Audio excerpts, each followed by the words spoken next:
Hello everybody. So today I will talk about calculus. The topic today is about integration.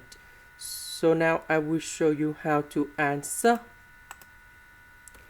We need to use about integration by substitution. So I will put about u equals to cosine s. Now, if I do first derivative for the both sides, you got about du equal to negative cosecant of s squared ds. Because we don't have the negative in here, so I will put the negative go to the left, and you got negative du equals to cosecant of s squared ds.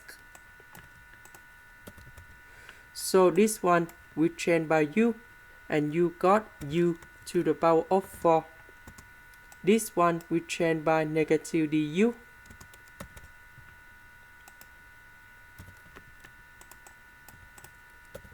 The integration of this one, you got about u to the power of 5 over 5, and we put about c.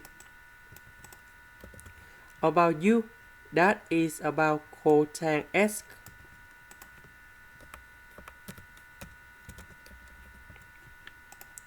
This is the end. Thank you for watching.